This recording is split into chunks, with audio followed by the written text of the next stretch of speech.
Welcome, everyone, to the regular committee of the whole meeting for Monday, September the 23rd, 2024 at 6 p.m. Just a reminder for all participants that this meeting will be recorded for public access and viewing purposes. With that, can I get a motion to adopt the agenda?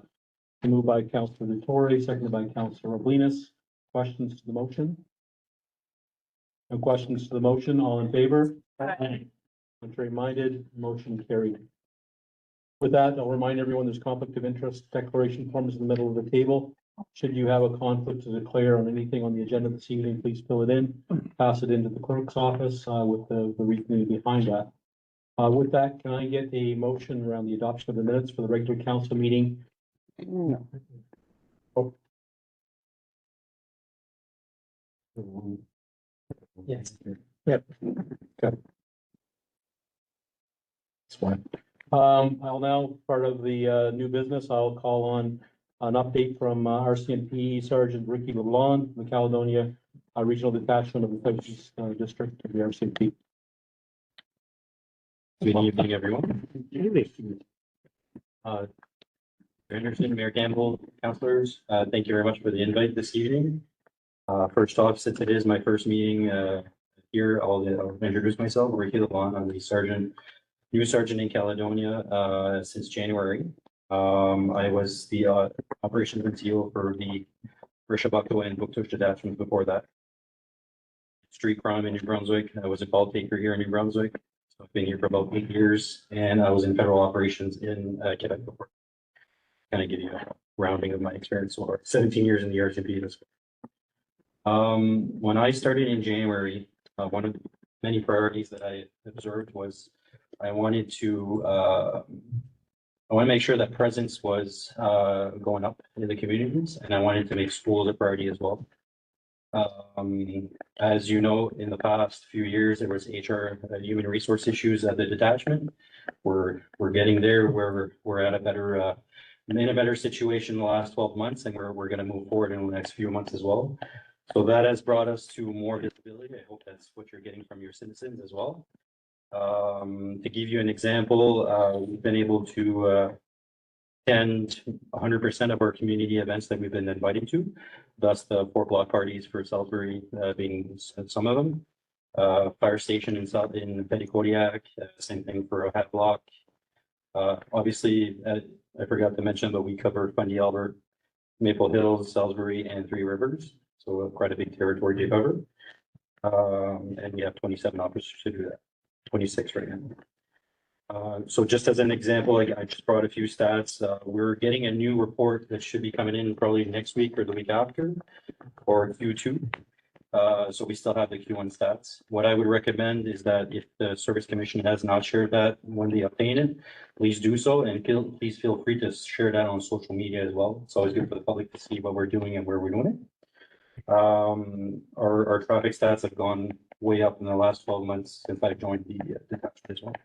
So as an example, we've been schools open now for 3 weeks as of tomorrow. We've done 75 school patrols since the start of the school year, 28 specifically here in Salisbury for the 2 schools. We've had 2 CPO visits in the last week. Our plan is we'll do our lockdown procedures, safe plans. Everything's going to be done in the next few weeks. We usually do it by end of October. And you can expect that you'll see some membership go to the schools on a regular basis as well. Our plan is to identify an officer at every school that we have in our region and to have them be liaisons as well as our community policing officer. On top of that, we've done 4,225 community patrols since January 1st in our communities. That I don't have a specific for Salisbury, but that encompasses the 4 regions altogether. Our new reports that are going to be coming in the next, either this one or the Q3, they're going to be more focused on regions versus the whole RC7 that encompasses Shediac and Sackville. So you can expect that it'll be easier for you guys to say this is for our region versus the entire region 7. So HR, like I said, human resources wise, we still have a bit of work to do. We still have 1 vacancy, but everything else is in the works. We've got a few there on training coming from the academy and a few coming over from other police forces as well. So it's the best it's ever been in the last 3 years, and we're doing better with that. Hopefully the community sees that in the region as well. As you've noticed in the last few weeks, we've been pretty busy. I can't really comment on those files right now because they're still under investigation, but as you've seen, as soon as those alert readies were out, it was pretty quick that we would get these people in custody and the investigation continues after that. Just as a note, we are still looking for those 3 individuals from the first alert ready on Monday to Tuesday and that truck as well.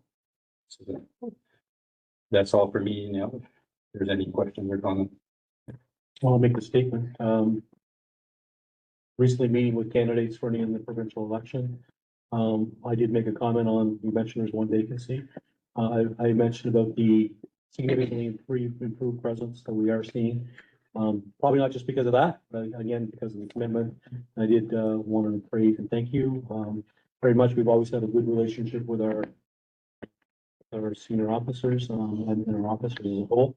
But just the increased communication and that's been a breath of fresh air, as well as the commitment again around service levels and committing ourselves to meeting goals collectively at this table with you, with your officers, to ensure that we continue that the police presence is known by the public as well, because it's equally as important for us to let the public know when you guys do a good job.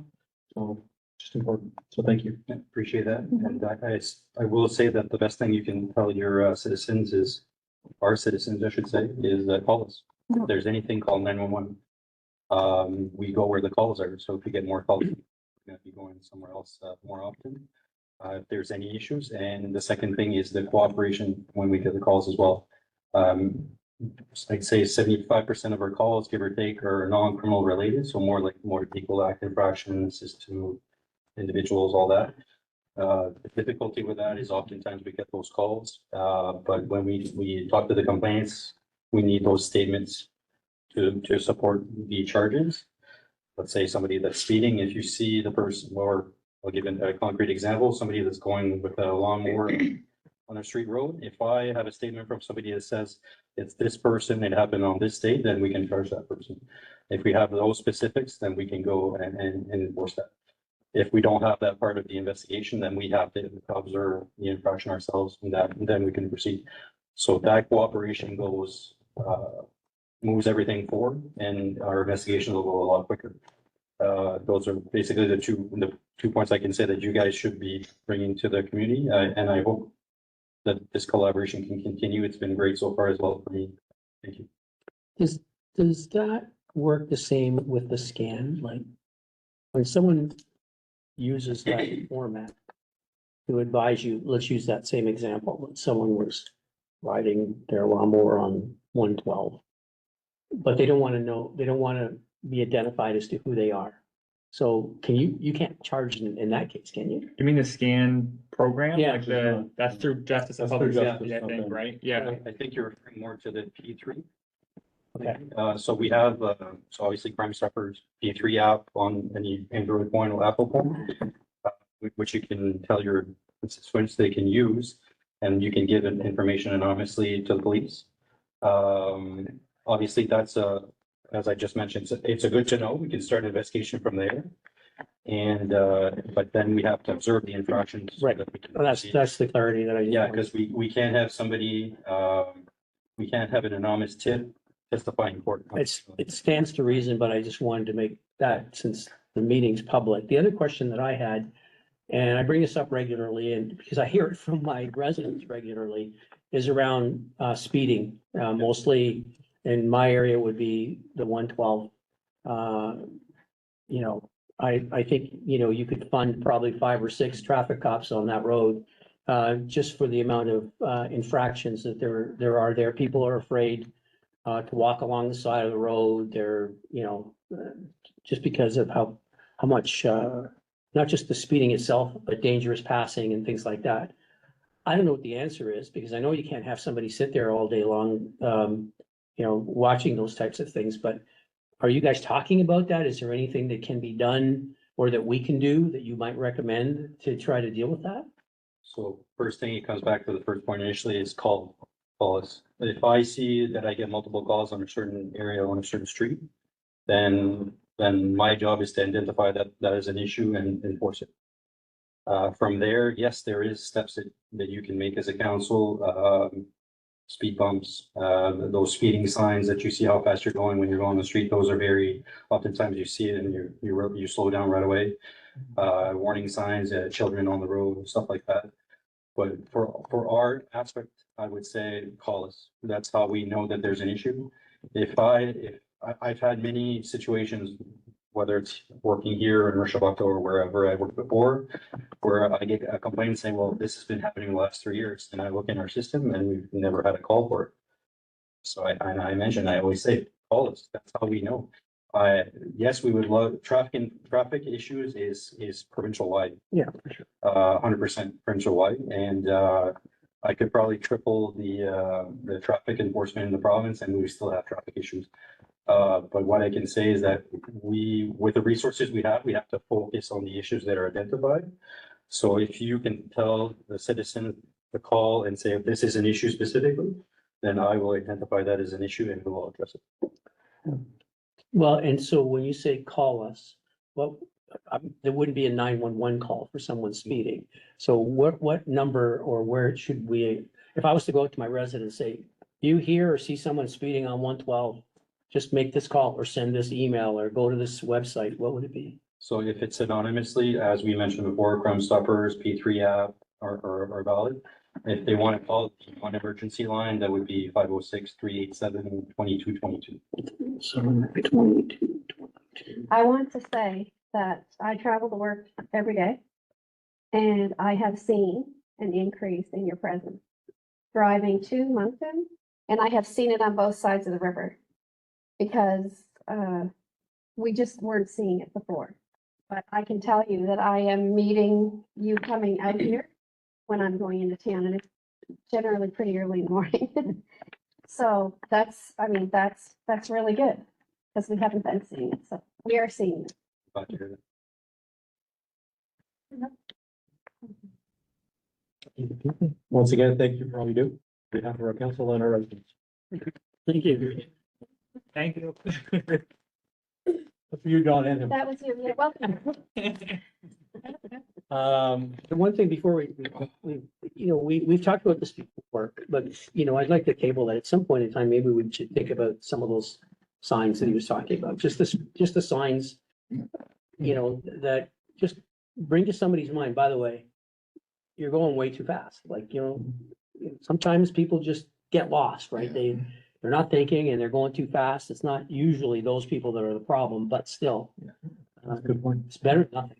We have an ask out to DTI because it's a provincial road, so to see what level of flexibility they would give us for those. So we did ask a while ago, so we'll have to follow up. But our intent was to have that for budget deliberations for that specific ask to see if I don't think they would play difficult with us, but seen stranger things. I've seen stranger things. So yeah, on the radar. Okay, perfect. Moving on to item number 2 under new business, presentation of the Southeast Regional Service Commission 2025 budget, and we will ask Stephanie Horn, the CFO from the Regional Service Commission, please step forward. So I will point out that Councillor Thorne has stepped away from the meeting for this presentation, and she will come back when it's. Thank you, Your Worship. Thank you, Councillor. So nice to see you. I do have a presentation this evening, but first, before I begin, I would like to thank you on behalf of Roland, the CEO of the Service Commission and the Service Commission as a whole, for hosting our all-council session here on Saturday. It was a great success, and we were very happy to have it in Salisbury to help you celebrate Salisbury 250. So thank you again for that. For those of you who were at the meeting, this will be a complete repeat of what you heard. And but for those of you who weren't there, buckle up, because this is an exciting presentation for the RSC budget for 2025. I will begin. I have a quick little agenda. I'm going to talk about the consultation that is done, what we heard during that consultation, some funding that we have, our operating funds. I'll briefly touch on capital and reserve funds, but they're not as fun. And then we'll look ahead at what's to come for the Service Commission. So I did want to mention that for budget consultation, it is not just we sit the board down and we look at the budget for 2 days and then we send it out to municipalities. There's a lot of consultation that gets done. It starts a year in advance. So we had our all council session here last Saturday, but 1 year ago, we also had one in Broadley Farms, which started talking about 2024 and 2025 initiatives. The board of directors was taken away for a strategic planning retreat to talk about the 2025 budget. We then followed up with the administrators with a retreat for them to talk about the initiatives that the board brought forward. Then we had a budget working session with the board. We then had an administrator's presentation so that we could show the administrators what was coming with the budget and get their feedback. It was then presented to the Finance and Budget Committee as well as the Executive Committee. So we did a lot of consultation before even bringing the proposal to the board, just to make sure that we were going in the right direction. And we're really excited to present to you that proposal tonight. What we heard out of all of that consultation are there are two major initiatives that the board of directors would like to move forward with under RSC services. The first being a regional trail network, which is considered a want. This would be a legacy project within the region, and they're very excited to go forward with that. And the second being a regional transit system, which is definitely a need to get people where they need to go within the region, because in some of our rural communities, that's a lot harder where we don't have Kodiak Transco servicing the outside of the tri-community area. The other thing that we heard was that we need to have minimal financial impact to the municipalities. So we're excited to say that we were able to drop our global costs to members by 3.43%, which is roughly 200 and thank you. Yes, thank you. I do ask for applause when I say that. It's roughly $260,000 of full. For the town of Salisbury, that represents a decrease of 0.77%, which not a huge one, but it's still a decrease in recurring services. And that excludes regional waste collection because that is a new service that's being added in 2025. In terms of funding, we have the Regional Service Support Fund that continues to help fund our services at the Service Commission. Each year, we get allocated a bit more from the province. For 2025, we were allocated $3.7 million, and we did have a carryover from 2024 of $661,000 that was given to us after our budget had been finalized. So we held on to it, and that gives us almost $4.4 million to use for 2025. If you'll remember, we have to be able to match 50% of the RSSF funds, but we are allowed to stack funds from provincial and federal grants and any other money that we can find. So we've done that this year, and we sent in an application to RSSF for proposed activities of $11.4 million. It was using all of the RSSF allocation. We had matching funds in the amount of $5.4 million, and so we're only asking members for $1.5 million to cover that $11.4 million in activity. So that's a lot of money talk thrown at you, but all it is saying is that we feel like we have done a really great job at strategically using RSSF and stacked funds to keep costs really minimal for members. I'm going to skip that because it's boring. Moving on. So I'm going to go through each of our services just to highlight what the initiatives are being proposed for 2025. So corporate services is where you'll find the CEO, finance, communications, and human resources. And because we have added so many services and so much stuff is happening at the RSC, we do need to ramp up with full-time employees. So we're adding 8 full-time employees to this service, 2 of which are IT staff, 3 under communications, 2 project managers, and 1 receptionist. And then we have initiatives, 3 main initiatives for 2025, one being a state of the region. So this is similar to the state of the tri-communities, but we feel now it's time that we're big enough, there's enough happening within this region, it's time to really expand that, the work that the Chamber of Commerce is doing with the tri-communities. We're also continuing our RSC awareness campaigns, and then there's a Vibrant Communities campaign, which is a toolbox that we're creating that we'll give to each municipality to help them with NIMBYism. And cases that they might be hit with throughout the years. So this is going to be really exciting, and it kind of builds off of what the province is providing for NIMBYism already. Under Eco 360, you're seeing a big decrease in your fees for the municipality in 2025. We were able to drop the residential unit fee from $56 per unit to $44 per unit, and that's with the additional revenue. Thank you. Yes, again. Yes, this is exciting. This is because of our additional revenues that we're seeing from circular materials for processing the recyclable material. This doesn't apply to Salisbury, but municipalities that are a far distance from the landfill site had historically always been given a transportation subsidy to help cover the fees. And so it was kind of deducted from the residential unit rate. But it didn't incorporate the LSDs because the LSDs were not always part of the municipalities. So this year we reconfigured the subsidy to equalize it to include LSDs for those municipalities to help offset some of their costs. And then minimum wage, we've increased to 18.74. So this is the 2023 living wage from the Human Development Council, adjusted for a 42.5-hour work week, which is what those individuals in our plant work, 42.5-hour week. And so we've adjusted that so that our new minimum wage is the 18.74. It will remain as our minimum wage for the next 3 years, and then we'll readjust just to make sure that we're falling in line still with the living wage from the Human Development Council. Those individuals will still receive the cost of living adjustment annually, so we think we'll be able to catch up, but it will be reviewed every 3 years to make sure that they're making that. So those individuals were making minimum wage or just a little bit above, and they all worked in our plant, and it was really important to the board that they were adjusted to a living wage because it is very difficult to live on a minimum wage right now. In terms of electricity generation, there's no cost to any of the municipalities for this service. It's self-sustaining. Highlights for this, we have a debenture that's going to be paid off in 2026. So I just like to keep bringing that up so that we can all be excited that it's going away at that point. And then initiatives for 2025, we're in negotiations already with a partner to sell them the additional landfill gas that we have that we're not currently using with our generator right now.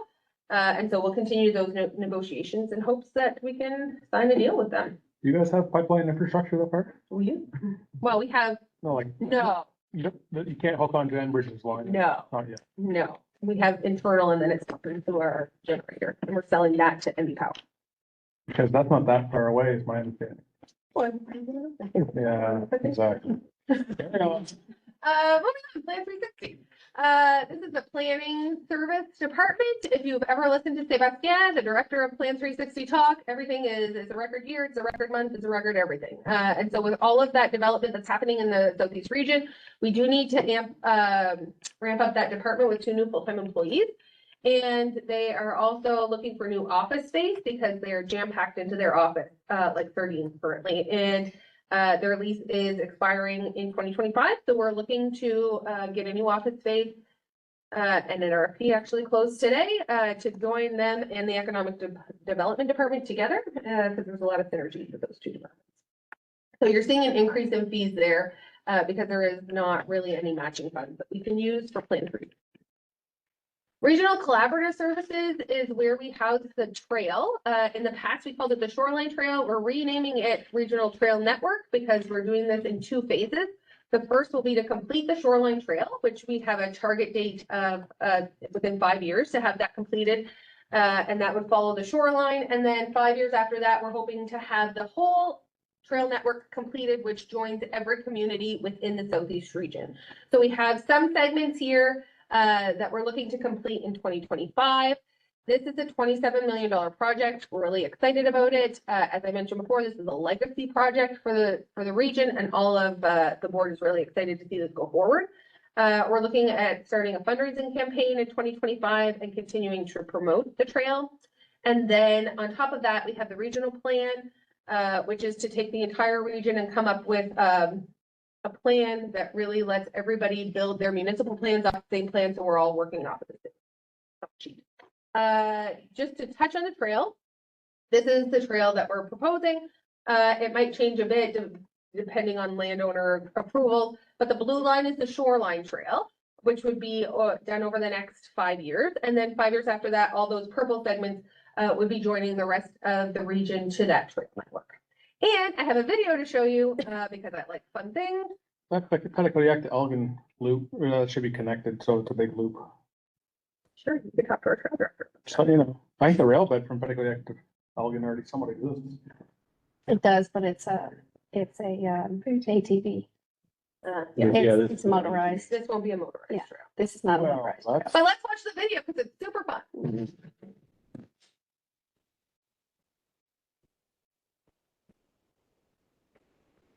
If the spot Salisbury in the video. Somebody can celebrate the video.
You actually know where somebody's placing it.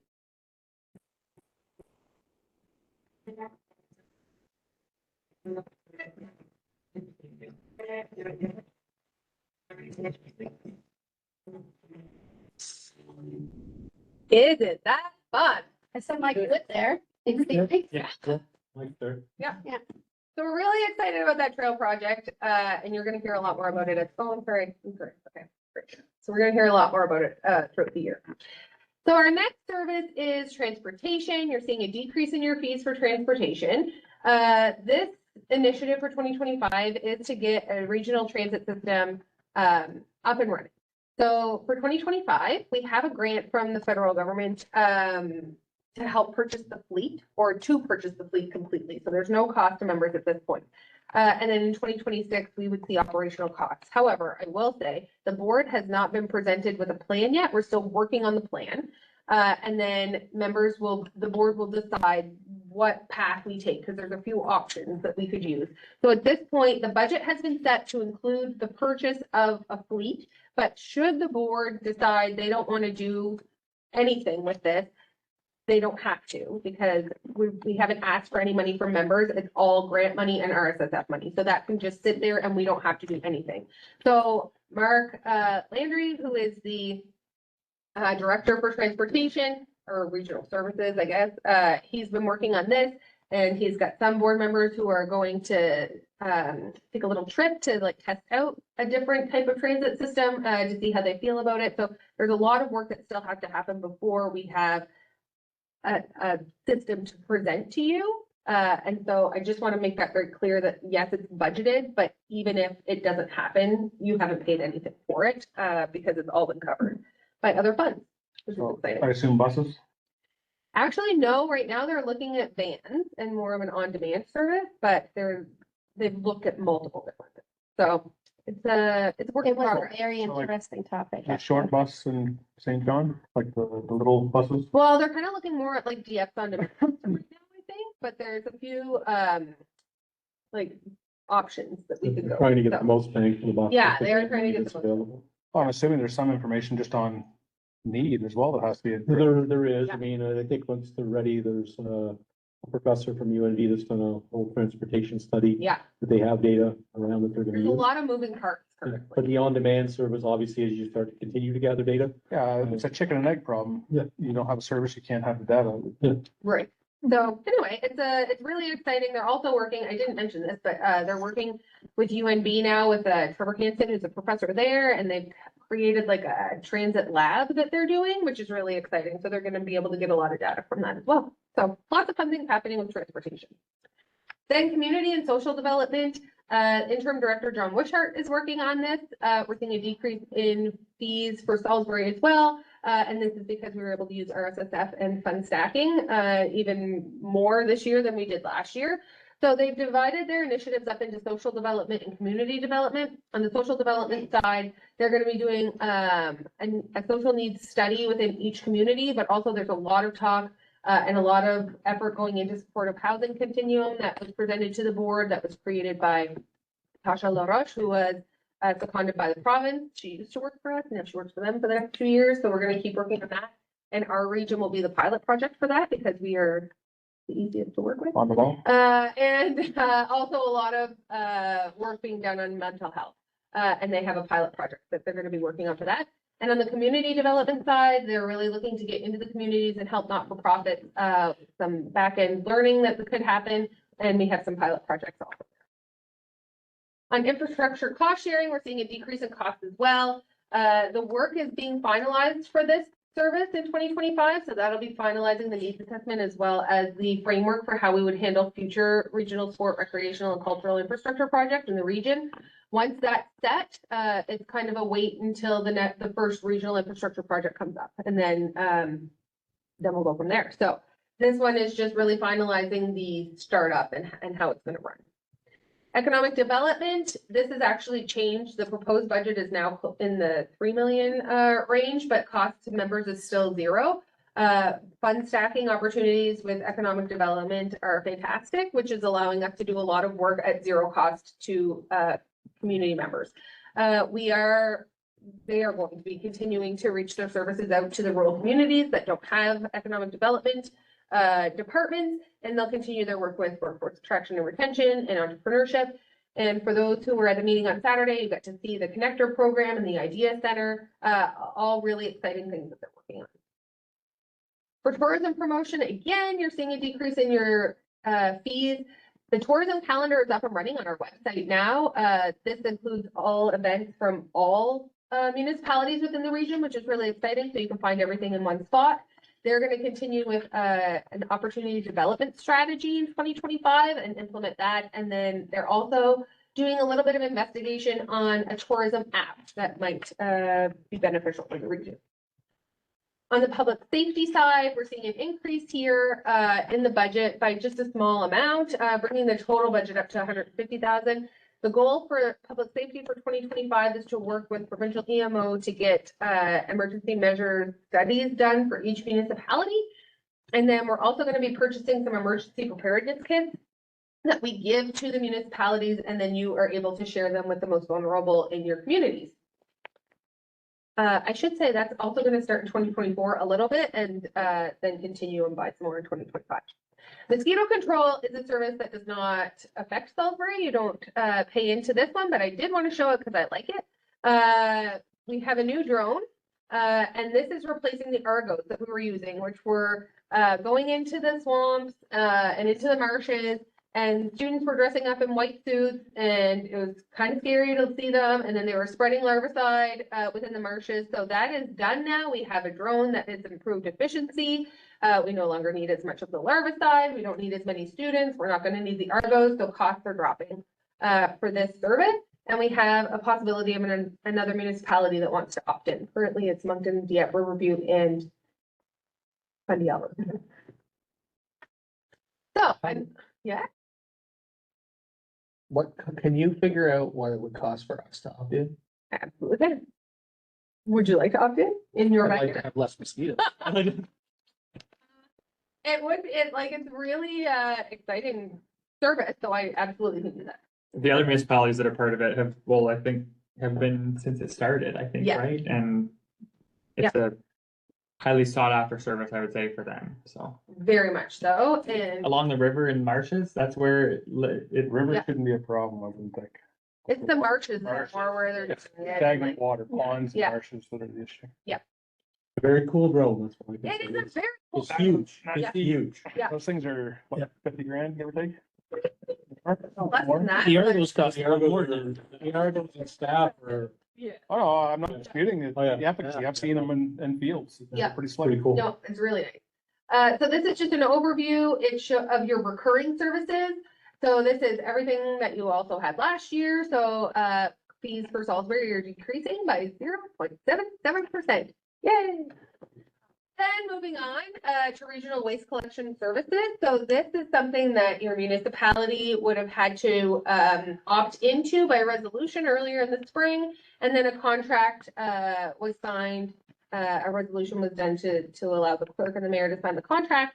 And that was done. Those contracts had to be in prior to us awarding the tender for waste collection services, which was done on August 27th.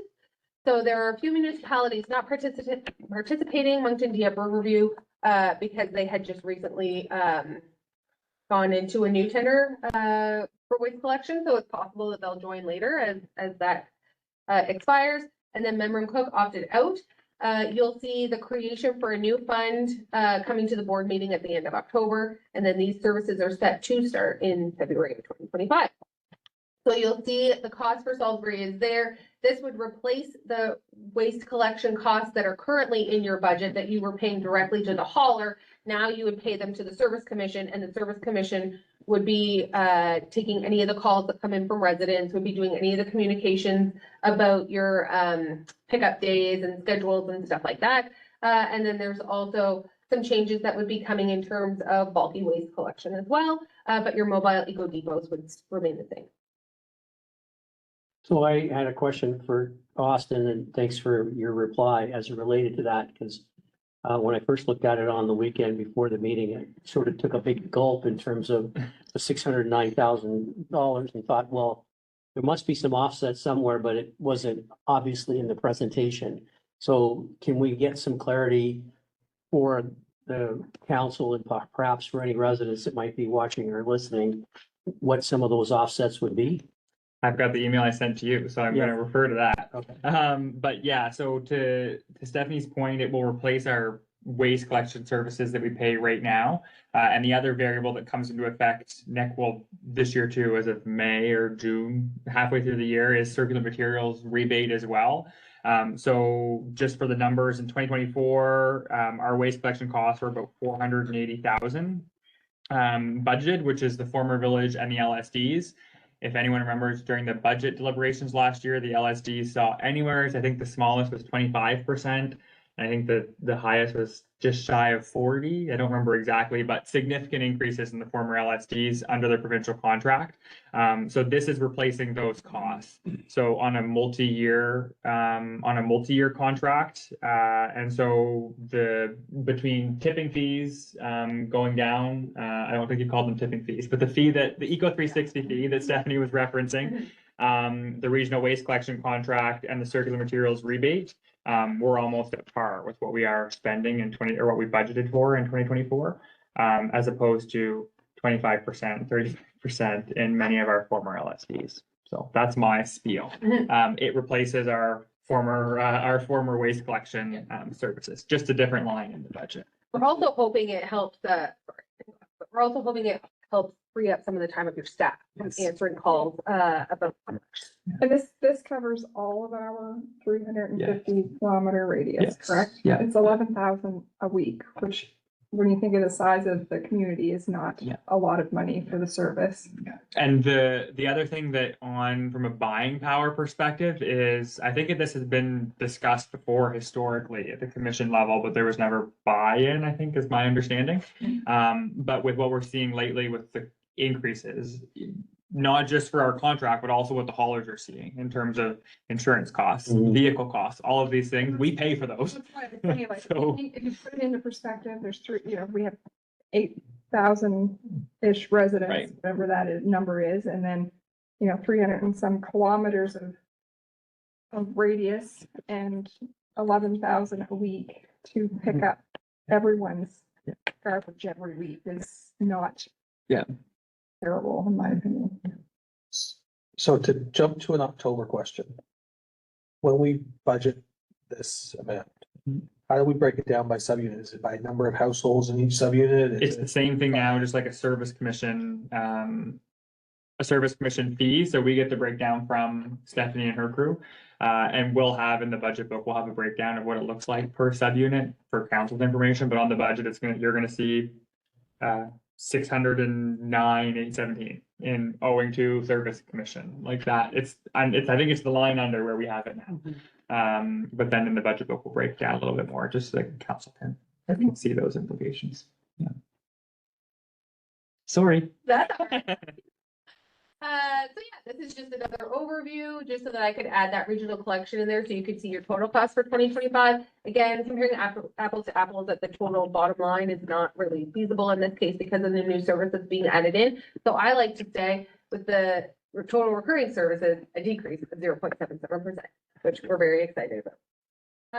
Then quickly, I'll touch on capital budget and reserve funds. So our capital budget this year relates only to Eco 360 with vehicle and equipment program, as well as some projects that are happening. 10.8 million in projects and vehicles for 2025. Some of the bigger projects that are happening is the Eco360 headquarters. We are also jammed into our building like a can of sardines. So, because we built it pre-reform and didn't know reform was coming. So we are now adding an expansion onto the building at 70 Enviro Drive to add 5 more offices and 12 more cubicles. And then in terms of landfill construction, we are building 2 landfill cells in 2025 compared to the typical 1 that we build every 2 years. This is because we are at the end of the row for that landfill. So we're going to build 2 cells consecutively. The second cell will be on a slope and will not hold as much waste as the other cells do. And then once that is done, we will be switching to the opposite side of the road, which is a big deal if you work at the landfill. So that's going to be financed through operating funds and reserves. And then you'll see that we have a large borrowing amount, but our expectation is that we won't need to use that because we are usually able to offset it with surplus each year. In terms of the reserve funds, we have healthy reserve funds ready to use at any time for the operating reserves, but we don't typically touch those. And then capital reserve side, we have a lot sitting in our capital reserve for solid waste. And then on post-closure, which is what we are required to have when the landfill closes, we're exactly where the actuary says that we need to be for 2025. Looking ahead, we had our September all-council session on Saturday in Salisbury, which was a resounding success. And then we have a municipal staff session happening on Thursday at the Avenir Center, where we've invited all of the staff from each municipality to come. And it'll be similar to the style of session that we had on Saturday, but each director will be going more in depth with their service to give more of the technical information to your staff. And then on October 29th, the adoption of the budget will go to the board for final approval. And that is all. Thank you so much. Very good. Questions from council? Oh, great, thanks. If there's no questions, please back to the podium, please. Actually, I would like to thank you on behalf of council for Saturday, to the entire service commission. The ability to bring in 13 communities members to actually get them down and show them there's more to Salisbury than the Big Stop area. I heard raves from people that have never been down into our core before. You just can't pay for that. And it was just a great day, good information session, and thank you very much for that. Other things I'd like to pass on to your commission would be the Eco Depot. Heard rave reviews about, they were here last week. Yes. This week or last week? Last week, and rave reviews about that service being here, and the Glass Depot as well. So, little things that happen that people aren't always aware of. So I just want to call it in. Thank you for your continued support of your local service commission. We're happy. Thank you. Lisa? So Councillor Thorne has now returned to the table. Thank you. Okay, let's move on to item number 3, proposed update for 5-year capital plan. Okay, so I also realized that I have a section memo that's supposed to be in the budget book, so there's placeholders there, so just ignore those because they weren't supposed to be in the memo, because they're not confirmed yet until council gives us direction. But the next 3 items, 3 items on the agenda are somewhat related. I suspect with this item, we'll bounce a little bit back and forth between the next 2. This evening, we're looking for direction, not approval, of the 5-year capital plan. So if council remembers, we had a 10-year plan that was done last year as part of our asset management plan. Some quick summaries basically is that our asset management plan included a target for recapitalization, so spending in upgrading, fixing, repairing, whatever you want to call it, our assets of about 1.4 million annually, and a funding gap to get that recapitalization of about 973,000, most of which is in road infrastructure. So keep that in mind as we go through. At this point in time, very similar to the Service Commission's budget in that when it's presented, there's a lot of things that are contingent on grants or confirmations that are forthcoming, let's say.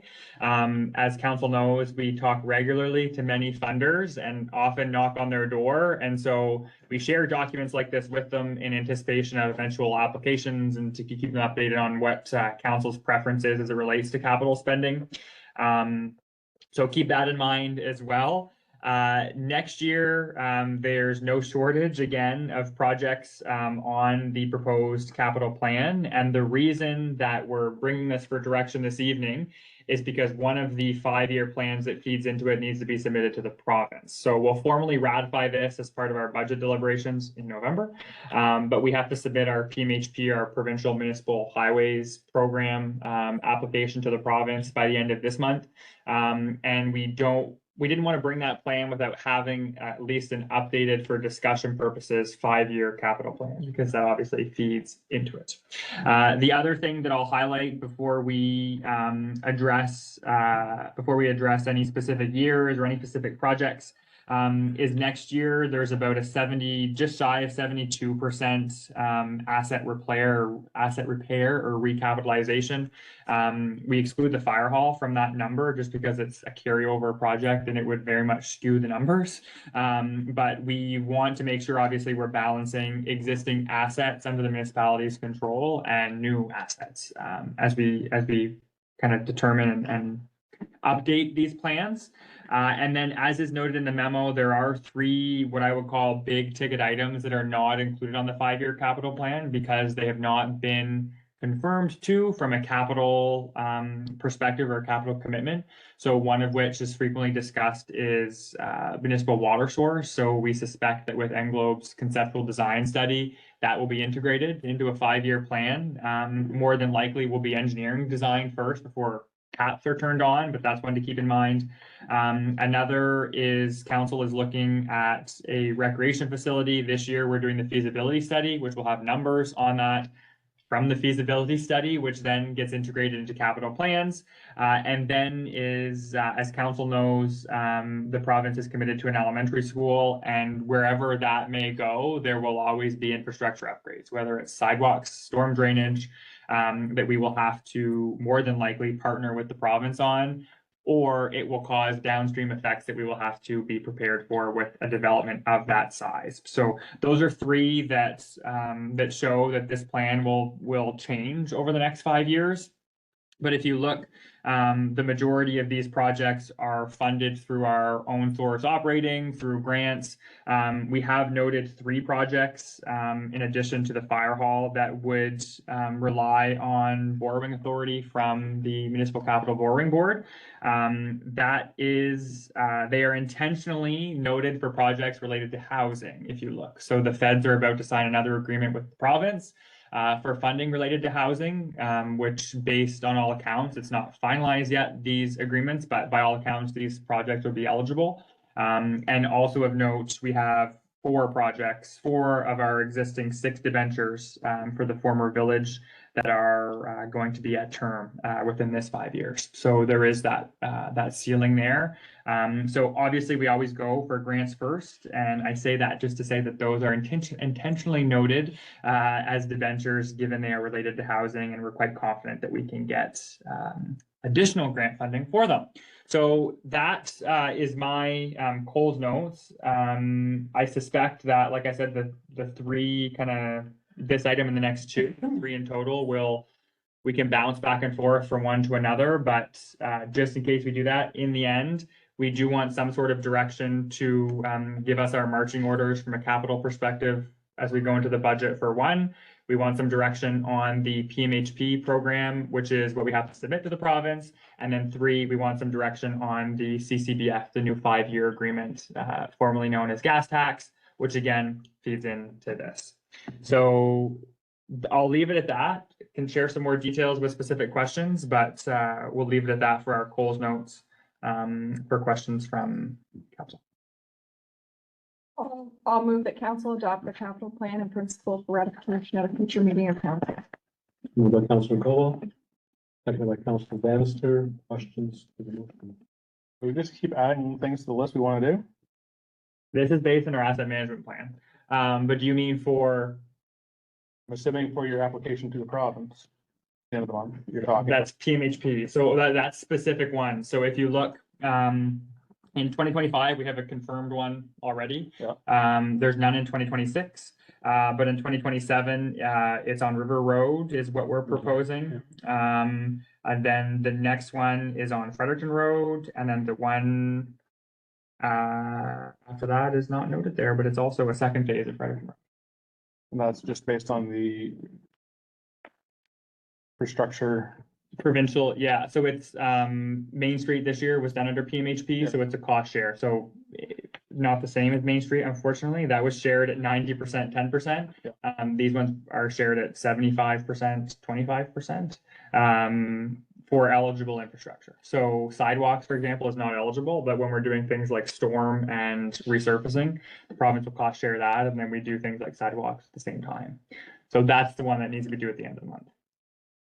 So did the asset management plan identify those particular items? And Yes. that's Yeah. the reason why those are the next ones on the list.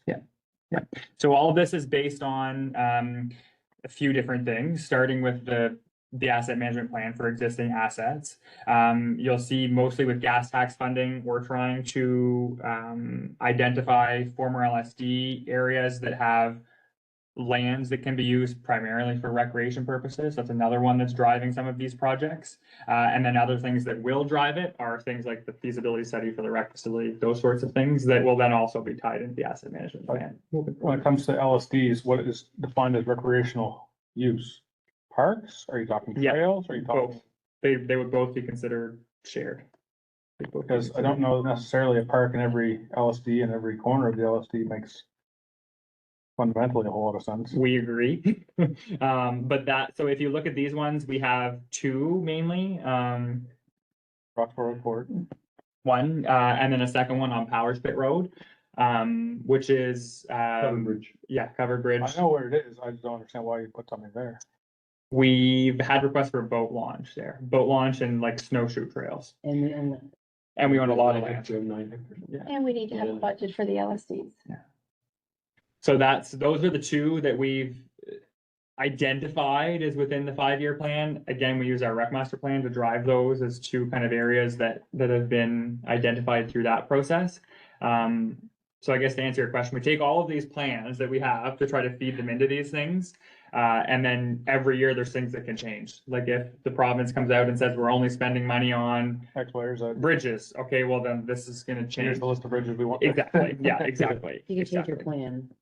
Yeah, and you can see that's why it gets longer and shorter as the Well, years as things get completed, they come off, and as we add to the Yeah. Christmas list, then And we tried to keep, it's give or take a little bit, but, because we're still, I shouldn't say unpredictable, tax base amount, but, we're still making calculated guesses over the next 5 years, but we tried to keep our operating the capital about 600K is pretty much what it give or take equals to from 2025 to 2029. Some years are more than others.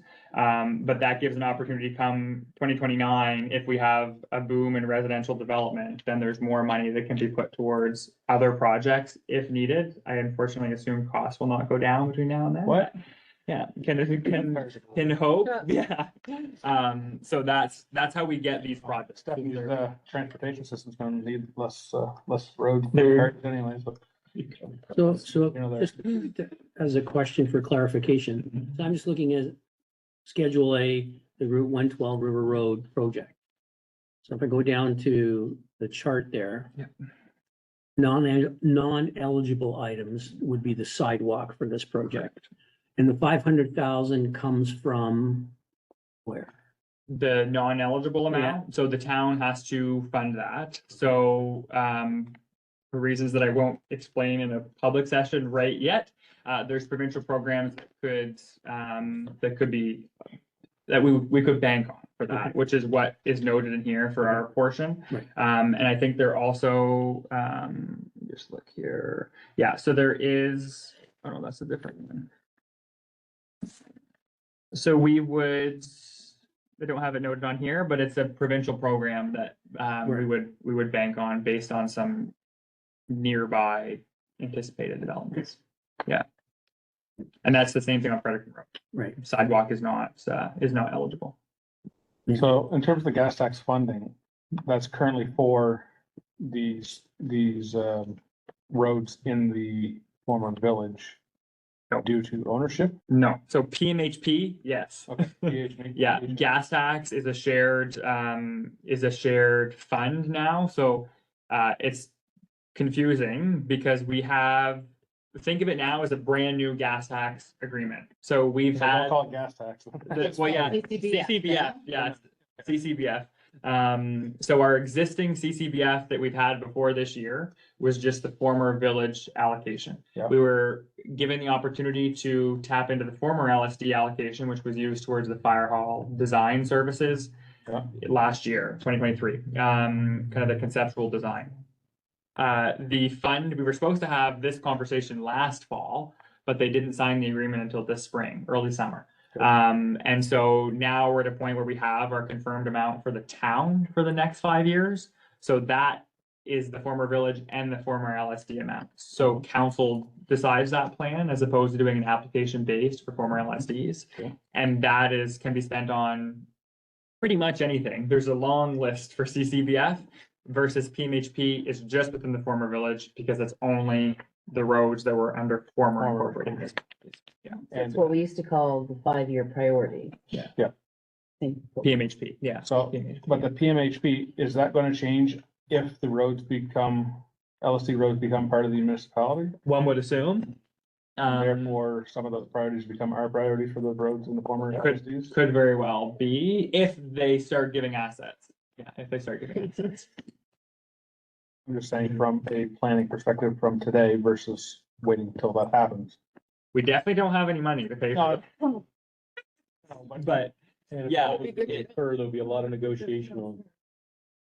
Yeah. They're gonna be handed over. Yeah, and I'm not suggesting we need to go through the entire assets of all the roads that could be eventually added to the new town, but having some identified projects for the future may not be a bad idea. yeah, and I think that we can probably start, like, as we get inquiries, complaints, service requests, all of the like from former LSDs for provincially managed roads. I'm sure some will give some easy, low-hanging fruit, I would say. And maybe we start tracking that for that too. They're supposed to have that conversation soon at some point. By soon, I mean in the next couple of years. But I don't think any municipality, I shouldn't say that. I think some may be at trying to jump, but I would say 338 square kilometers is gonna have a lot. $600,000 or even doubling it would be a very Yeah, small budget. for- Larger conversation for them too, like it's easy for us to be like, give us the amount and Yeah. how much, but they're gonna have a large reduction in staff, Yeah, right? Their assets, their vehicles, Yeah. you can't get rid of 90% of the province and Yeah. into their care and not have a Yeah. big, huge project on your hands, right? So. I'm assuming they would still keep all the provincial highways. In that, like, the way Main Street still belongs to the province. yeah, All, the one, the Probably. whole 112 still gonna belong to the province and the. but then I think the question is if they, that's kind of our, I would say worry, is if they start having that sort of partnership. Then there's gonna be a lot, that 5-year priority is gonna have a lot of projects. And are we gonna get the special provincial levy from the province that goes right now from former LSDs to help share our cost for the PMHP program or no, or where's that? Those are all things that I think. And does change of government change all of those priorities Right. all over again? Like, Right. Tis the season. Yeah, Yeah. tis the season. yeah, we'll know pretty soon, but. So I guess back to the 5-year capital plan. Mhm. Is this where we should be? If we have something we think we need to do, is this where we? Ideally, yeah, and I'm not gonna give you any confirmed, but this is what we want, because then we'll go back. I've been thinking in the last couple weeks. We built this great new trail along, Mhm, and we're gonna have a new bridge that's gonna sever it mhm. at some point. Mhm. So as we approach that time, we should bring it out to River Road. So that it's not a dead end. The trails? Yes, Yes. Why is the bridge gonna sever it? when they build the new one, it's gonna cut it All off the while they. So we're asking to put the trail underneath? I'm sure, yeah, I don't mean permanently. I mean, During construction, imagine it's a couple of years to build a bridge. yeah, that one will be for Depends. sure, So yeah. we wanna have our new $500,000 trail cut off for 2 years. Yeah, fair. I think, good point. I would say just based on where the trail goes and some, lining up some timing, we can check and see what that would look like dollar wise. But we ran numbers before we confirm through the easement process. We ran numbers to see what it would look like to run to River Road from where the trail goes. We were negotiating those easements, and it wasn't substantial. Can definitely be put in the capital plan, but would look like peanuts compared to a lot of these. So why don't we go back and look at what the province has told us for the bridge and then see what some implications are and if it lines up with other things? And I don't think there's any harm to add that in there. We'll ask them to put the detour for the trail. Yeah, instead of doing exactly. The detour for the bridge. Exactly. Actually, that might, Exactly. yeah, that might work. Exactly. That might work. Because it will be, Where they have a regional commitment. A couple dump truck loads of gravel. yeah, it's nothing, and I would assume based on how other bridges go, that it's a multi-year thing. I say that not having no information to say that. I You just have to get look at the the assumption. Gunningfield Bridge or any of those. Yeah. It's not a small bridge. Yeah. No, Yeah. Yeah, and it's. I would highly advocate for some kind of walking access on one side of that bridge if they're gonna do it. Cause then you get to continue that with trail or whatever. They have asked about sidewalks, those sorts of things, and we were told that the provincial specs for bridges includes a 3 meter, so same width as the trail, a 3 meter wide active transportation allowance. So they'll probably say, what side do you want it on? That's probably our level of Because involvement that's one thing to be said, the other side of the river has a lot of potential for growth as Yes. well. to connect in to the the future. ATV. Well, trail. whether ATV, but even any kind of business opportunity, there's land available on that side of the river, and to have walking access does make a lot of sense. Yeah. For whatever future things happen in 10, 20, 30, 40, 5 years. So yes, so that is a perfect example of why we want direction tonight. So we'll come back and we'll slide it in based on some assumptions from DTI and the bridge. And we'll do some quick numbers for what that might look like. I hate to beat a dead horse here, but Christmas lights allowance. I'm just like, I only mention it because I know the town of Riverview was always like, every year they would have an allowance to expand their Christmas lights. And I just feel like we're getting to the point now down at the park. What a great opportunity for us to build in a little bit in our capital. I don't even know if it would be capital or operational. I'm not sure. You'd have to decide. But I just feel like an allowance for that, kind of like following suit of how town of Riverview did it, so that we're not jumping into it all at once, but having some. With the caveat of copper theft. We had some Christmas lights in here and we said, that's gotta be cut. So we did.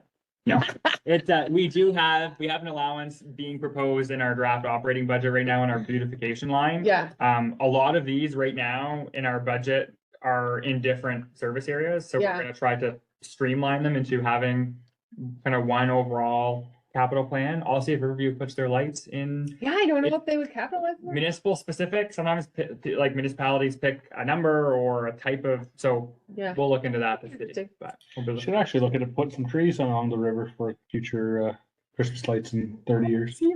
that's a great idea. That's a national capital asset. Have them sold. You always have the river because the ice will take them all Yeah. out, so you have to be careful for that, but. Is there one in there, In here? like a refreshed beautification plan? Nope. So do you mean the, Cause there was one that I've seen for, Yeah. for. plan. Down Main the street, you know, yeah, It's like 12 years ago.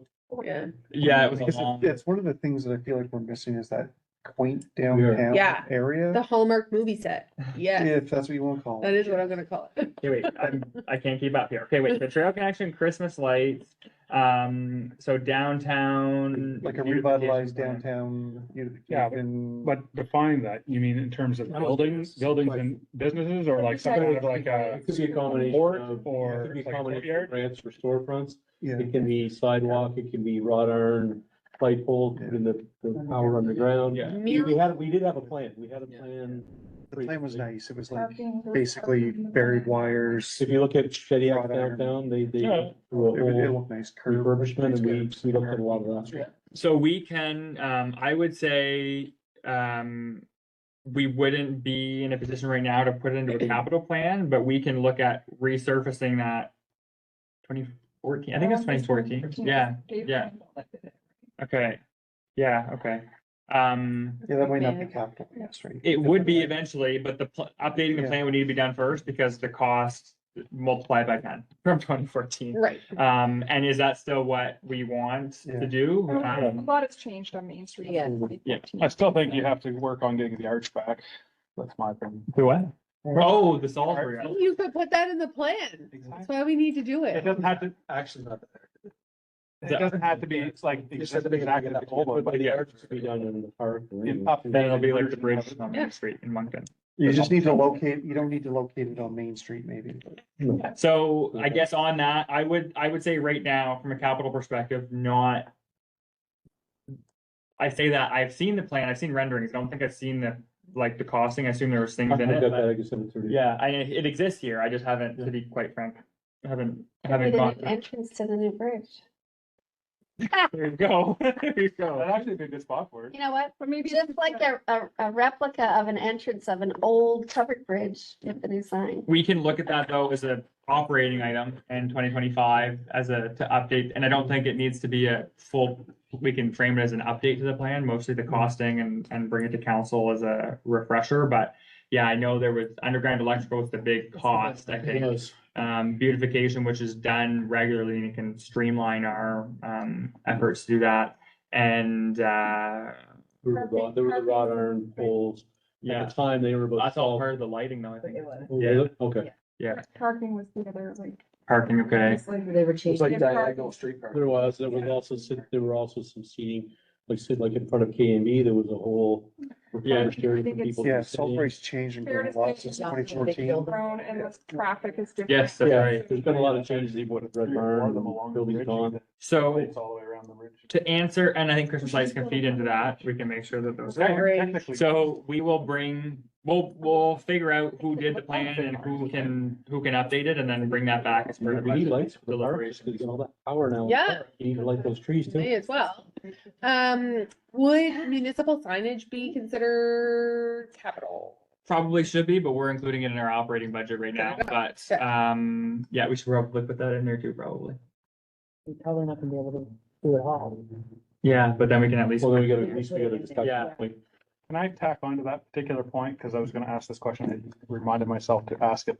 Mhm. Up at the big stop, right across from the Green Pig, Gaxulum Restaurant now has a new sign there. Yep. Is that And something we the could add? antique mall is gonna be getting one as well. Exactly, more. Nice. Yeah. I understand it's DTI, but I just see that to me fundamentally, why is that not being done? You go to PEI, you see all of that stuff. all So the it's place. starting, the business, there's a group of businesses that are getting together and they're starting to apply. Because if you want, you got the traffic there, Yeah. the restaurants are this Yeah. way. Yeah. Yeah, they're or working- services or- Everybody together to do that. Do we help facilitate them doing? We that? are. Are we? They know the availability, Actually, with the antique mall on the weekend, Okay. okay, then open more. farmer's market, But I mean, like, as far as like, yeah. What's available to people, I guess. We're doing it, Chris Wattie's gonna be doing it. We talked about the signage quite a while ago. yeah, we did. Yes. Is that, A long time ago, Yes. very long. We've ago. ordered or are ordering a sample, because the measurements are, I think, a little bit bigger than we had anticipated, but, that is on the radar. We're gonna start with provincial routes, and work our way. There's even one, Inward. if anybody knows, You don't have to worry one about it. business that wants to put a billboard up on the highway, they've been having a hard time finding somebody to install it. Install or a location? to put it No, on? they've been, Installation. apparently to install it. You wouldn't think that'd be that hard. I don't know. Who was having a hard time? I'm not gonna say the business, but But there's were a they trying, business that wants to put a big billboard up. were they trying to put their own up or are they trying own to? it. Yeah, because that's a different story than the ones, because there's a whole company that Patterson's or whatever, Pattinson. Yeah, they have Patterson's. Yeah, they have a great, They do their own. they have a great format, yeah. I don't think it's They like have that. a new and billboard. modern, up to date. What's that? It's not that type of billboard, is it? It's more of like a sign for their own business. It's a sign for the Yeah. business. It's a billboard sign for the business. Yeah. But that's, I'm assuming some of those bigger companies have their own crew that Yeah, does probably. stuff. Probably. So, yeah, I can't remember who asked that, but we can look at adding the signage to the capital plan, if it meets the, if it meets the, like a threshold, which I don't know what that exactly is. What about the banner program? What is that falling under your operation? That would be operating budget for sure too, yeah, so in our, do you mean veteran banners or just other The banners? reason I'm asking is because, um, Advertising billboards. no, I see, I was going through a municipality in the North Shore, and they actually had the grads on those banners. Yeah, makes sense. It was beautiful, like, and I'm like, wow, how many kids do we have? Wouldn't that be a cool program to 85. add? 85, I think, in lieu of their like chloroplast ones. Tacking them on the pole. They're beautiful. Like I took pictures so that I could send to you. Okay. So with banners, those definitely wouldn't be in capital, knowing the cost of those ones. So we would keep those in operating. Yeah. What we have next year is we do have I don't think it would pay for all the grads, but is because we hear a lot about the 250 banners this year and people like them, people like putting them up, and people like the veterans banners in the fall. To try to figure out a banner program, what that looks like. Like the high school kind of has a neat concept where they think it's a grad every year does one. Something like that is kind of cool, or someone, We've had that every year. yeah. And so would they produce like someone's work is on a banner? I don't know what it will look like.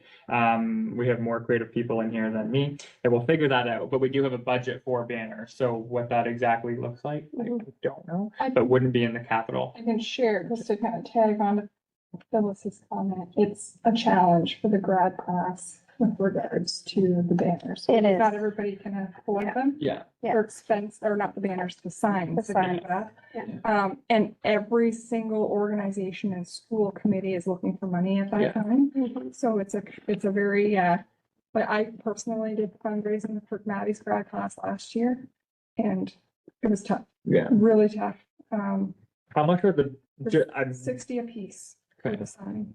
-ish. And that's probably a low number. I think there was like a older price that was probably agreed to that I'm guessing that would increase to about 70, 75. And it's kind of it's something that the grad would get to keep afterwards from the They municipality, have a big board of right? them. Which they would never use. I mean, this here is something they could actually keep. Anyway, it's a cool idea, but Anyway, I saw it. I thought it was wonderful. It looked awesome going down their Main Street. It wasn't, it's classy because those banners are beautiful.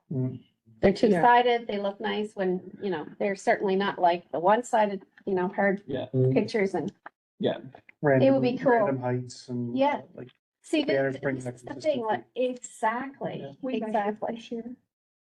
No, They were still random too. There was still some, yeah, as a dad who has most of his kids that have left, when you said about them keeping the banners, right away it came to my mind. I said, yep, they're gonna get the banners, they're gonna put them in their mom's basement. And then when they leave home, you're gonna beg them to take them out of the basement. They're gonna say they don't want them and they'll end up in the garbage. Yeah, possibly. well, But- possibly, but, Same thing with the posters. That's the reality. Yeah. So we can, But if I would we're say- looking into the numbers. part of our operating budget as opposed to capital budget, even if we were to do those. But a banner program regardless is very important. Yeah, but not part of capital budget. No. Yeah, Fair. not part of capital, yeah. And there's an allowance, and what we do with that, council can decide to keep it, not keep it in the budget, and tell us at that point, we want it to be grads, or we want it to be. But we have the hardware. We might as well do something with them all year long. Exactly. Yeah, I think Exactly. exactly my point. Like, if Exactly. we had something that we could be putting on it. Yeah. It's not that you want your Christmas lights up all year long. It's, Yeah. nobody does. You go into South. The season long. That was a season, isn't there? Yeah. Season for lights. So yes, operating budget, and we'll make a note to, that's why I asked the cost, to outline what that as an example would look like, and then council can. It fluctuates each year, right? Maddie's grad class had 50, I think we had 53 banners. But just a cost per banner, because we can compare what they are for the vinyl banners, which are, is not that price. It'll be, Yeah. I mean, they asked for like next year's graduating class, or you have $12,000 or $13,000 with that. Anyways, that's an operating, we could get there. Any other questions, suggestions, et cetera, What kind of side by side are we buying for $75,000? with plow? Okay. With plow and the whole 9 yards, it's 4 trails. So, That's fun.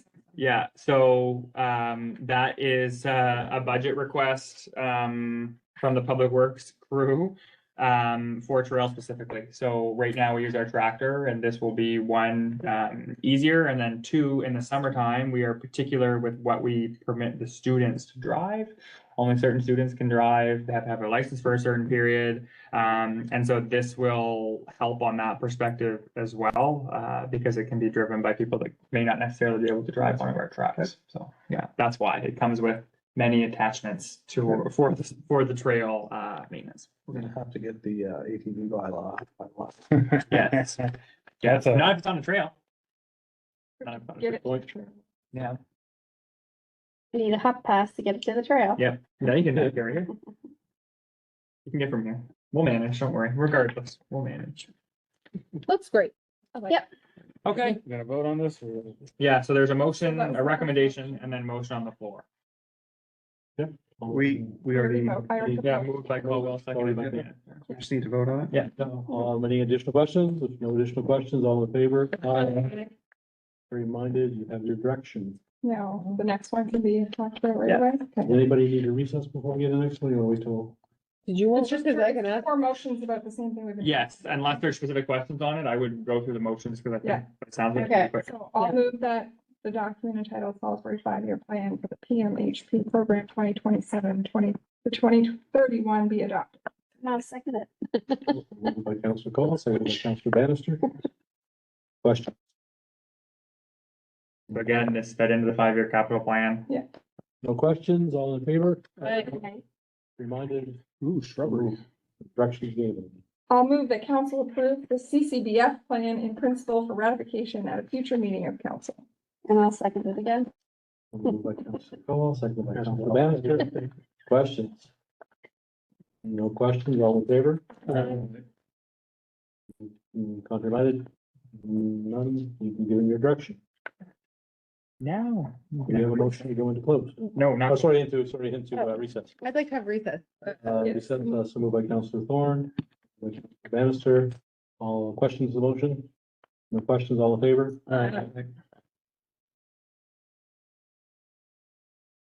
Okay, we're going to resume the regular, committee of the whole meeting. Do I have a motion to resume? So moved by Councillor Bannister, second by Councillor Colwell. Questions of the motion? Questions, all in favor? Reminded, committee of the whole is resumed. And we'll move on to item number 4. Which is, The update, no, item number 6. number 6. Oh, yeah, fire rescue member manual. So, Riveting. yes. So I want to say April of 2023, I forget exactly when, council approved, the town's employee manual, which covers a lot of different things ranging from the required work safe requirements to the required just general HR requirements across the board. Goes through everything about department overviews, so on and so forth, which we use for new employees when we have updates to it based on things that may change, policies, procedures. We use that as kind of our template starting point. So within the last few months, Brad have been working on the equivalent for the fire department. So is essentially an employee manual for the fire department. If you really want to get from a legal perspective, it's also still an employee manual because from a legal perspective or an HR perspective, they're considered employees from an HR policy perspective. So very similar. This covers the 101 of being a member of the fire department. So very similar to the employee policy or the employee manual for full-time staff. Council will approve the member manual at the first go, and then modifications can be done in this case between the CIO and the chief for one-offs, updates, to avoid needing a ratification every time something is updated or every time there's a new policy. We don't also bring this forward. We just update the manual until we get to a point where there would be a financial implication. So that's the same thing with the employee manual. We would bring that back or any significant org structure change. Those types of things come back for ratification before rolling it out. So the officers are reviewing this and the next agenda item on Monday of next week, so a week from today. And we wanted to make sure that we had council's direction in tandem with that, just that we can keep it moving. We'll take any feedback from council forward it to the officers for their consideration next week, and then bring it back for ratification at a future council meeting. So I don't think I'm gonna go through every single section of it. It's a long document that I don't think we want to run through, but the gist of it is to mirror the employee manual, cover the 101 for a new member, and we did add some more sections on policies with a quick summary for the department, just because they're not as exposed to municipal policies that do apply for the department as much as staff would be. So with I guess a recommendation, and then we can dive into any questions that council might have. Move that council approve the Salisbury Fire Rescue Member Manual in principle for ratification at an upcoming meeting of council. Second it. Moved by Councillor Dykstra, seconded by Councillor Bannister. Questions to the motion? I think this is great. A lot of hard work put in. Yeah. Yeah, absolutely. Really well done. And now more than ever, we're finding even just in, not for profits and things, like having structure and things in place in writing, just take the, the questions away, or at least lessen them to Yes. These are, more severe issues versus little Right. tiny things. this is best practice. Yeah. Right. Be sharing some of this stuff with Yes. your colleagues. Yes, yeah, and a lot of these like, so in Brad's world right now, a lot of it is policy, procedure, a lot of fun stuff, and riveting stuff. But the employee manual does not replace things like SOPs and SOGs that the department Right. need to have. Mhm. This is essentially the 101, to know you're part of an organization being the town. Here's what's expected of you, here's what's expected of us. And I've been pretty clear with SOPs and SOGs that from my perspective, and it applies for council as well, it's not our role to put our fingers in operations from the fire department, as long as it's safe and follows our corporate policies, all those things. So this is essentially the corporate one. And to your point, Councillor Vittori, our SOPs is based on I think a template from another municipality. So I'm sure we'll share this at some point, just like others have shared their SOPs with us. So, yeah. Good. Great job. Very good. Easy. Good job. Okay, well, thank you, Brad and Brad. That was straightforward. A lot of hard work there. Yeah, that's Thank you. amazing. No Any additional other questions on that one? Will be brought back depending on the author's discussion, probably at the October council meeting. Moving on to item number. Vote, sorry. You voted for that? Yeah, even with this direction. Okay, all in favor? Contrary minded, you have your direction. We on to item number 7. So this, my apologies, I forgot to send the memo. So it's a 1-page quick one, so I will give a bit of just a synopsis. So similar to the last item, we're looking for direction. This will be a policy, so it will be updated and approved by council. And then any changes to the policy itself will be updated by council. We are proposing essentially formalizing the process for annual honorariums for the fire department members. The policy is proposed in a way that will provide flexibility year over year based on the budget that's approved by council, and to account for years that may have more calls than others. So some departments do pay by call, some pay by hour. It is different depending on where you look. Our proposal is to recognize a few different things. So one, allocate or distribute the honorariums based on the budget approved by council using percentages. So percentage of calls or training attended, and distribute that based on those. It prioritizes attending training. So if you look, you get additional points basically in the system for attending training versus a call. That's a big, I would say, message that council would send to ensure what is often told to me. The easiest way to summarize it from that crew is we do not want our training calls to be real life scenarios. So having something like this in a policy will incentivize that. And again, similar to that, the more a member attends both training and calls, the higher their honorarium will be. And then it also recognizes additional contributions and roles within the department. So that's essentially the kind of four elements that drove the policy that's being proposed. Again, also drafted by Brad and then subject to review at the officers meeting on the 30th. And because the memo wasn't there, I'll just give the budget and how we will break it down. So in 2024, we have $30,000 allocated for the honorarium budget. In 2023, this was 17. So council increased it, almost doubling this year in the budget for 2024. And our hope is, pending council's direction this evening, officer's direction on the 30th, is to use this formula to allocate the honorariums for this year. It was what was used last year. This just puts it on paper and has it formalized. So with that recommendation on the floor, and then can offer any insight, questions, concerns, comments, all those things. I'll move that council approve the Salisbury Fire Rescue honorarium policy and principle for ratification at upcoming meeting of council. Moved by Councillor Dykstra, seconded by Councillor Blinis. Questions to the motion, Councillor Colwell? So. Race. Essentially, what would happen is a budget would be set in our budget period, and that budget would then be used based on a percentage Two things.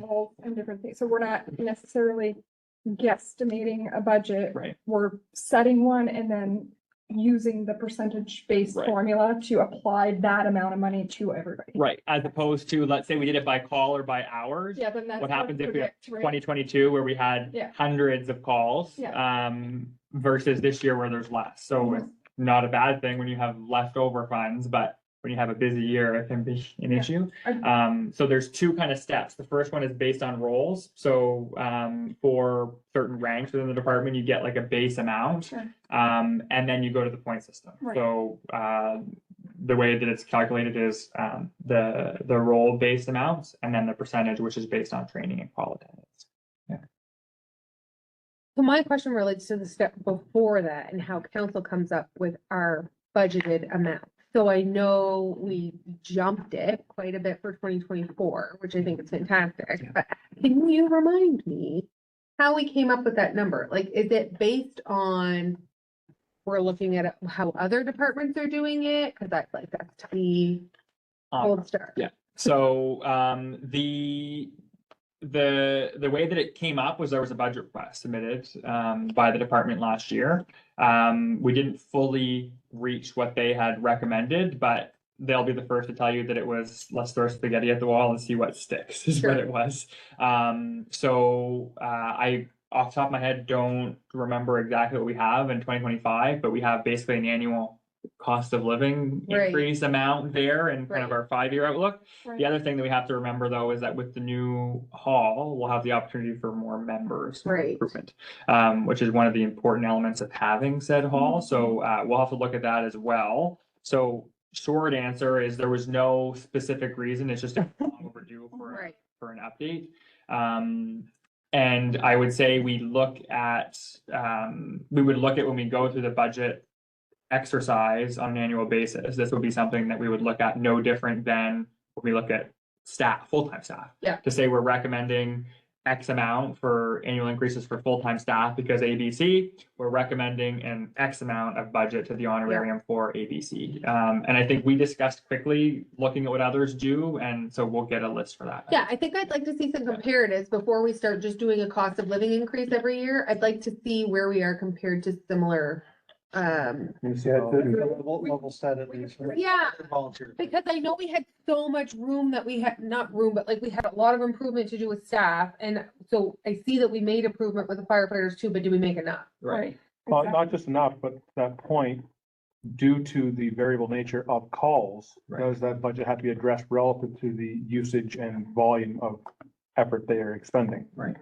So in a later year, do they get a smaller budget or less of an increase of a budget or whatever the case is? But- We but can just- we can't predict it. So how do you predict? But which year do you benchmark on, the 2022, 2023? Do you Right. take an average of everything?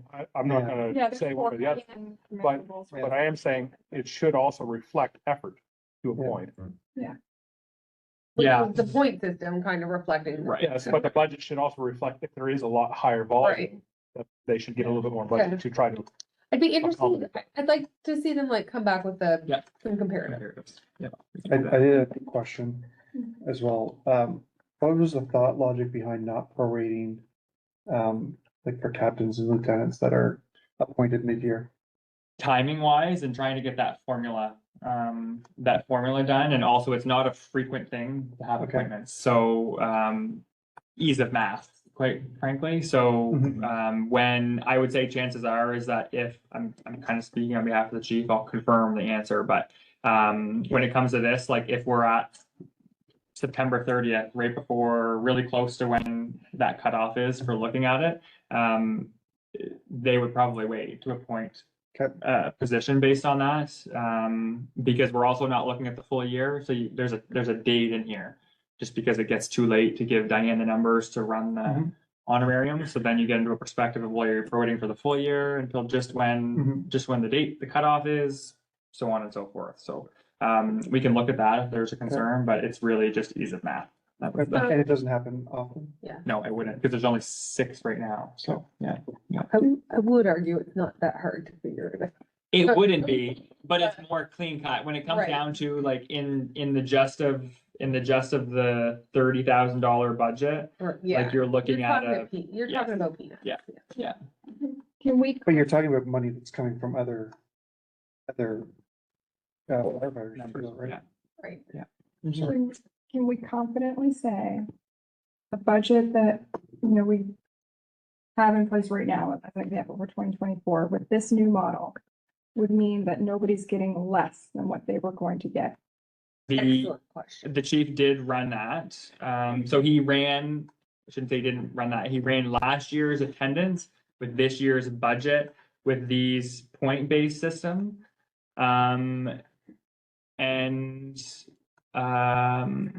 Nobody was getting less. He gave me a number here. It wasn't anything substantial. So, those who have done extra tasks would get about a $200 bump. And then those who do not have extra and have low attendance would not see much of a change. And then those with high attendance, wouldn't see any drops either. So those are just based on his calculations of last year's attendance, but this year's budget. So, Yeah, so applying that new method to this year's budget. and I think it's 95% the same method that was done last year. I'm quite confident in saying that, but it's to formalize the process so that we all know how it's done, as do the members. Yeah, because I think historically has changed chief by chief. Yeah. Yeah, because I think that like adding in what Councillor Thorne said, kind of banking on that question is essentially the next step to, identify the comparables of the other municipalities with volunteer firefighters is, how do you then take that, what does it look like if we apply that new budget or that new possibility? Right. Using that system? Right. And the chief has a spreadsheet that these numbers can be put in really quickly, so it's not hard for us to say in a scenario of $1 million budget instead of 30,000, this is what it looks like. Those can be run easily. Excellent. Nice. Yeah. Good stuff. Good. No additional questions? If not, all in favor? I- In your direction. Yeah, all right, thank you. Like to stick around? It's Riveting. See you. moving on to item number 8, resolutions for the Union of Municipalities of New Brunswick Annual General Meeting. So this is, kind of has 2 items. One is, as council knows, we submitted a resolution from the town, that was passed earlier this summer, for consideration. It passed at the zone and then passed at the, resolutions committee. I think they have a different name for it, but the committee that looks at the resolutions. They've suggested one word, which is in red, to add the word, or I guess technically it's 2 words, frivolous end are the 2 words. We told them that it didn't really change the essence of the motion, that we'd have it on today in case there were any other concerns. They needed to send it to translation. But as council would have seen, they did give us the package last week. So we included that here. Last year, I think there was a conversation at UMB of not knowing if there were any resolutions that were of concern or how the municipality should vote on them. So we thought we would take the opportunity to try to get it on the agenda ahead of time. obviously there's a lot in there. I would again suggest that we don't go through each one. But there are some there, if there are any concerns or items that we want to make sure we pull out. Nothing stood out. What? Nothing really stood out. Yeah. That I read through.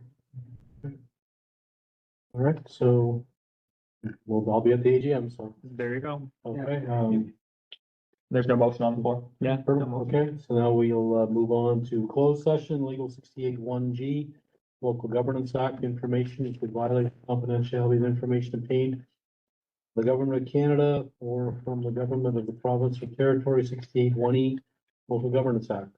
Do I have a motion to go into closed? Moved by Councillor Bannister, seconded by Councillor Roblinas. Any questions to the motion? Questions, all in favor? Aye. Aye, contrary minded, now enter closed.